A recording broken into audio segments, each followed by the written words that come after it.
galera do auladê.com.br, mais uma aulinha então, continuando as nossas funções orgânicas, hoje falando então de éteres.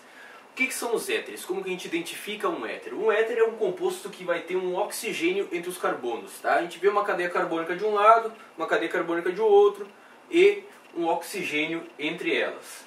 O éter ele tem a característica de ter duas nomenclaturas que são bastante utilizadas, tanto a IUPAC, que seria a nomenclatura oficial, quanto a usual.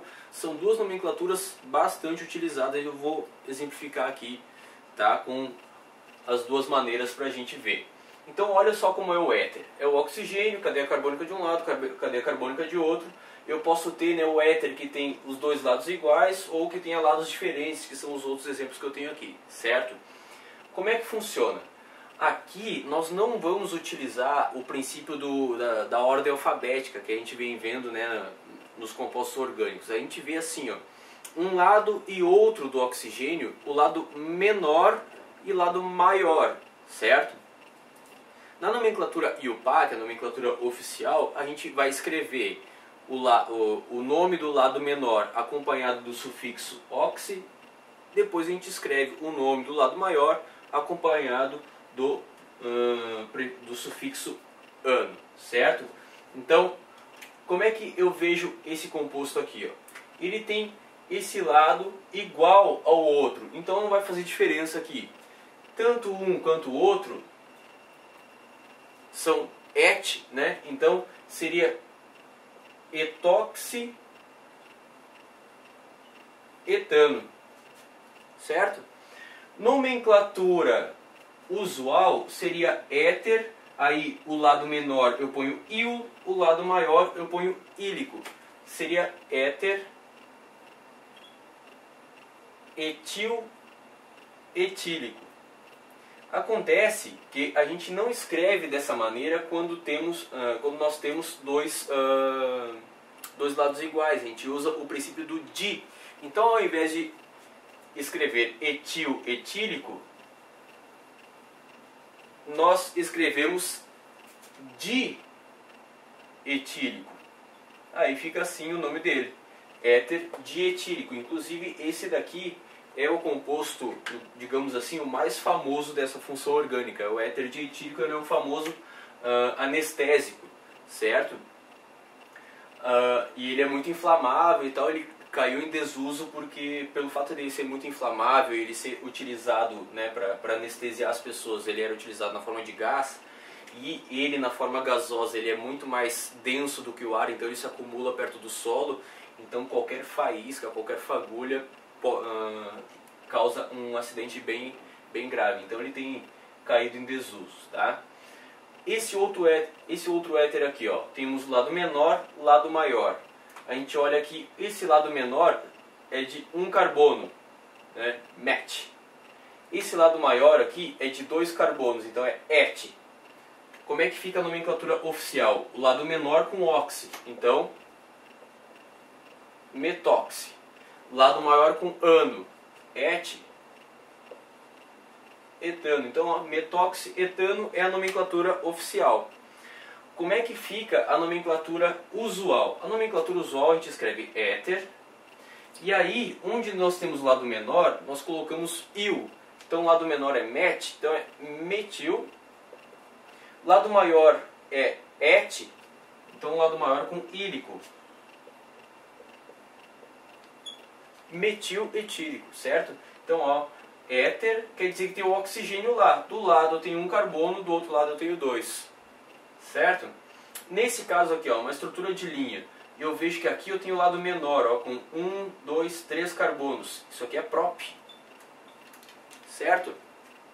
Aqui eu tenho o lado maior, com 5 carbonos. Então aqui é pent. Então o lado menor e o lado maior. Vamos aplicar as regras de nomenclatura. Menor com oxi, então ó, propoxi. Lado maior com ano, pentano. Essa é a nomenclatura oficial para esse éter. Na nomenclatura usual escrevemos éter, lado menor com il, então propil, lado maior com ílico, então pentílico, certo? Sempre aqui, ó, nomenclatura oficial, né? IUPAC, usual. IUPAC, usual, IUPAC, usual. Tranquilo? Vamos nesse daqui, ó. No caso desses éteres, assim, que aparece essas cadeias carbônicas assim, que não são retas, né? Que não são cadeias carbônicas normais, o que a gente deve raciocinar? Nós vamos olhar para cada um desses radicais orgânicos que estão ao lado do oxigênio. Nós vamos olhar para esses radicais orgânicos como se eles fossem ramificações. Esse daqui é de 3 carbonos, mas aqueles 3 carbonos ali, eles não são iguais a esses 3 aqui. Então eu não posso dizer que aquele lado ali é o lado, digamos assim, prop apenas, certo? Esse daqui, ele seria um isoprop, que é exatamente o isopropil, né? Digamos assim, né? Só aqui um exemplinho, já vou apagar, né? Aqui eu tenho um isopropil ligado ao benzeno, certo? Essa cadeia aqui, ó, ela é de 4 carbonos pendurado pelo segundo carbono ali, ó. Então seria como essa cadeia aqui, ó, certo? Qual que seria essa ramificação aqui, né, que está ligada nesse benzeno? Isso aqui seria um sec-butil, certo? Então, nesse caso, nesse éter aqui, ó, eu tenho um lado menor, que é de 3 carbonos e que é um isoprop, e aqui eu tenho um lado maior, que é um sec-but, certo? Esse lado aqui é o lado maior. Então eu vou aplicar as regras de nomenclatura dos éteres, só que nesse caso aqui não se utiliza a nomenclatura IUPAC, se utiliza exatamente a nomenclatura usual, tá? Nós vamos dizer que esse aqui é um éter. Qual que é o maior? É o de 3 carbonos.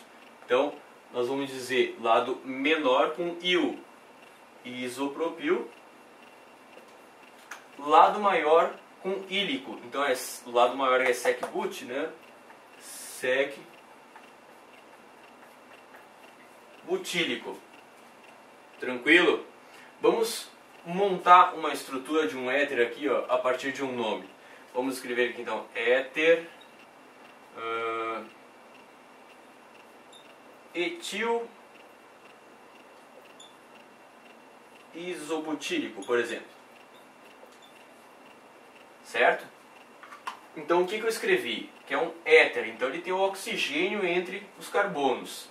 Etil quer dizer que tem 2 carbonos de um lado. Botei para esse lado porque eu estava afim, poderia ter colocado para o outro lado, dá no mesmo. Isobutílico, como que vai ser o isobutil? Ele tem essa estrutura aqui, ó. Esse daqui então é o éter etil isobutílico.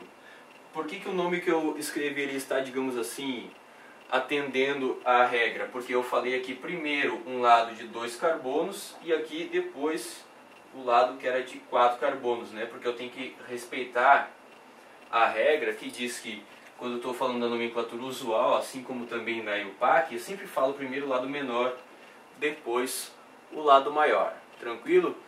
Éter tem essa peculiaridade, a gente tem que manjar, né? A gente tem que saber tanto da nomenclatura oficial quanto da nomenclatura IUPAC e lembrar que sempre que a gente está falando de um éter, a gente tem que falar pelos tamanhos. A ordem que se fala não é a ordem alfabética, é a ordem pelos tamanhos. Então, menor e maior sempre, beleza? Então é isso daí. Clica aí no gostei do vídeo se essa aula te ajudou. Um grande abraço, até a próxima!